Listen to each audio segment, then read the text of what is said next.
Good afternoon, good morning, good evening, wherever you're tuning in from. Welcome again to B&B Hockey Talk. I'm Aaron Bloxel with my co-host, Mr. Matthew Balzer. How are you doing today? Doing really good. How's yourself? I'm great. We got we're entering into the dog days of summer. Not a whole lot of news throughout the weekend, so we decided we're going to start a segment on team previews starting today. We'll go alphabetically. We're going to talk about the Anaheim Ducks. I love to call them the Mighty Ducks, but they dropped the Mighty a few years ago. I'm disappointed. I guess they didn't want ties with the Disney movie anymore. But let's get into it. So what do you got for us to start off? All right, so right off the top, actually news coming. The Ducks announced they'll be retiring Paul Kariya and Scott Niedermayer's jersey numbers this year. Kariya will be the bigger name since Niedermayer only played a few seasons, which I'm actually surprised that Niedermayer only playing 5 seasons, even though he was really successful, that they retire his number. The big thing with Niedermayer is that he becomes only the 8th player in NHL history to have his jersey retired by 2 NHL teams. So that's joining Bobby Hall, Gordie Howe, Wayne Gretzky, Mark Messier, Ray Bourque, Patrick Watt, and Tim Horton. It's the only. Well, I'm glad you said it was Scott Niedermayer, not Rob Niedermayer.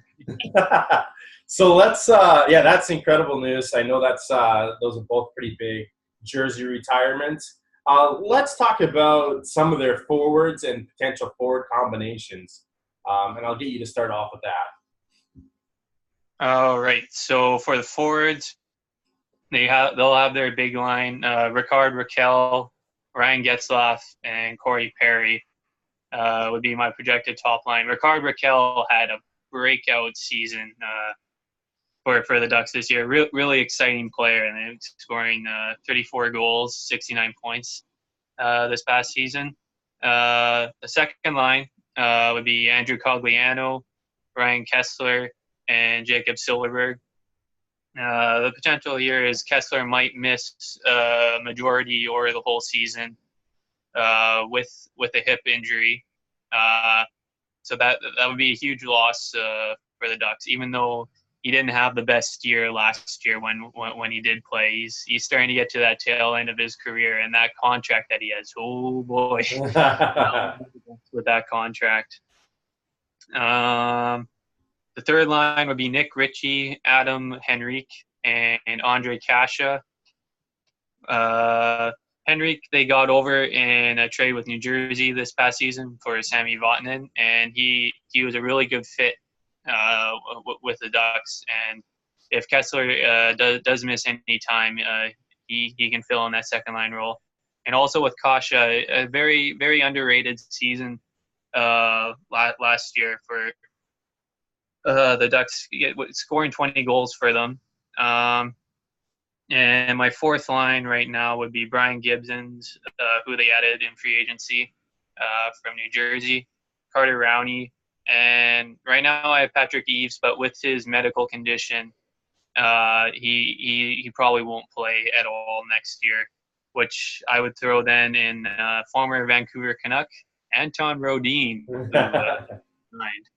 And if he does have success with the Ducks next year, it'd just be another blow for the Canucks, who I really wanted to see how he would do, but with his knee injuries and stuff, he never got a shot. And of course, we have a couple of prospects, which we'll touch on a little bit later in the segment, that may crack this lineup. But obviously, losing Kessler to potential long-term injury, I mean, they can't officially put him on the IR yet until, I believe, October the 3rd. And, that'll be a really big blow for them if he's out for even half a season. That's going to really cripple them down the middle. But my favorite player out of all those guys is just, Ryan Getzlaf. The guy is a beast. He's, in my opinion, he controlled that series a couple of years ago against the Edmonton Oilers. Just a world-class player, solid in both ends of the ice, understands the game very well. And I know Anaheim is hoping that he is healthy and back to 100% this year. I know they really need Corey Perry to find that former scoring that he used to have in order to be successful this year, because he's really taken a step back the last few years. And, with his big contract, he's a guy that needs to produce for them. But, of course, like you touched on, Kashe definitely underrated and produced. Same with Silverberg. And they need some players like that to break out like Ricard Raquel did to have success. So overall, the forwards are looking pretty solid. Let's touch on their defense a little bit. I'll touch on that a little bit. They've got an amazing strong four, as I'll call them, with Cam Fowler, Josh Manson, Hampus Lindholm, and Brandon Montour. And they, it doesn't really matter, I guess, who their fifth and sixth defensemen are, because those four can play a ton. And that's one of the reasons why they were able to, lose or trade away Sammy Vatanen last year. But right now they've got a free agent signing in Andre Schuster from Tampa Bay that's going to fit in nice on that third pair, eat some minutes, and potentially eat some minutes if there's any key injuries up front. Marcus Pettersson, another young guy, I've got him penciled in as number 6 with a free agent signing, number 7, Luke Shen from the Arizona Coyotes. Anything you want to add on the defense? What do you see happening there? Well, I'm a big fan of Cam Fowler. I think the Ducks did hurt when he did get his knee injury earlier in the year. But between him, that top pairing of Fowler and Manson is huge for the Ducks. Excuse me. But yeah, those top four can really eat a lot of minutes and produce on the power play, and they're all young, which is good. Yes. Yeah, they definitely have a lot of youth coming up. Manson's one of those guys that's just a beast that I think might even be able to bring his game to another level. He's been known as a defensive defenseman, a big physical defenseman, but he put up almost 40 points last year, and that's no accident. I mean, he logs a lot of minutes and is able to play at both ends of the ice. So, you being a goaltender, I figured you'd be the best one to touch on the dynamic duo here in Anaheim. Yeah, so they got their two goalies, John Gibson and Ryan Miller. Gibson, he did have a very good year, getting 31 wins in 60 games and a very good save percentage of 9.926. Though the one thing with Gibson is he is injury prone and his play can slip at times, as you saw in the playoffs a couple years ago. When they went on their big run. I've just never been a big fan of John Gibson. With between him and Frederik Andersen, I mentioned before, I'm a bigger Frederik Andersen fan, and I wish they would have kept him. But they're back. Yeah, Ryan Miller, who we know in Vancouver, really appreciated his game in Van, even though his contract was a bit expensive. But having a veteran goalie like Miller, if Gibson does go down to injury, it is big for the Ducks if there is any long-term injuries. And they picked up Jared Caro from the Detroit Red Wings, and he'll fill in that third string spot if there are any injuries where they lost Red O'Bara, who they had last year. He moved on to moving back to Switzerland, I believe, to play next year. Do you see any controversy there? Like if Gibson has a losing streak, and Miller steps in and plays like we know Ryan Miller can, do you see him potentially taking over the number 1 spot, or do you think they're pretty set on Gibson there? No, Gibson will be the number 1 if he does struggle at any time. Miller can go on a good stretch if they need to. Mm-hmm. But yeah, it'll be Gibson's job. Yeah. Well, let's touch a little bit about some of the UFAs that they still have from their team last year that are unsigned. Now, Do you foresee any of these guys potentially coming back on a lesser deal, only because of some of the injuries that we've talked about that they have, especially up front? Do you foresee any of these guys signing on or getting a smaller contract with them, or potentially any other UFA that's out there? Yeah, the one UFA that's still that played with him last year is Abbotsford native Derek Grant. He can fill in that fourth line center role. He actually had a really good year, 12 goals, 24 points in 66 games for them last year. I'm actually surprised nobody's actually offered him a contract for a fourth line role or something like that. Even the Canucks, I would have taken him over Jay Beagle's contract. I would think, but that's the one big name I'd be interested in. Yeah, I'm curious to see, Antoine Vermette, another veteran, still without a contract that, played a lot of minutes up the middle during, injuries to Getzlaf and Kessler last year. But, of course, was also handed a funny 10-game suspension for the slash on the linesman because he didn't like the way he dropped the puck that one game. But I wouldn't be surprised if they offered him a one-year deal to come back and help fill in some depth down the middle. Couple of other veterans, Jason Chimera, Chris Kelly, Kevin Bieksa. I don't think they're going to be coming back, but Chris Kelly's an intriguing one only because of the depth that he's provided on many teams before. But I don't foresee any of those guys coming back, unfortunately. But other than that, let's talk about some of their prospects and who you might see maybe not make the opening night roster, but find their way onto the roster as the season progresses. Yeah, so the two biggest names that I'd look at would be Sam Steele, who absolutely ripped it up with the Regina Pats in the dub this year.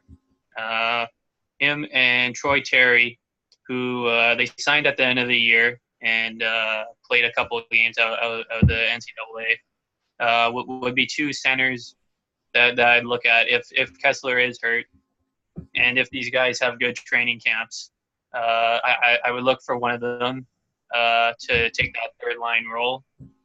And two guys, if you've watched at the World Juniors for Canada this past year, Maxime Comtois and Josh Mahura are both good, promising prospects as well.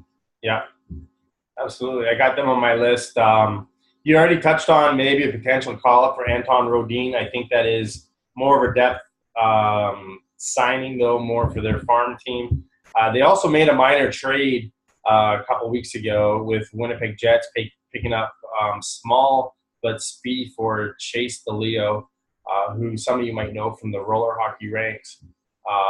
Again, really good offensive upside, but just never really got a shot in Winnipeg because of their youth and the depth that they have there. So it'd be interesting to see if they give him a shot. But for me on the defense side, there's a couple of guys. One guy played a handful of games last year, Corbanian Holzer.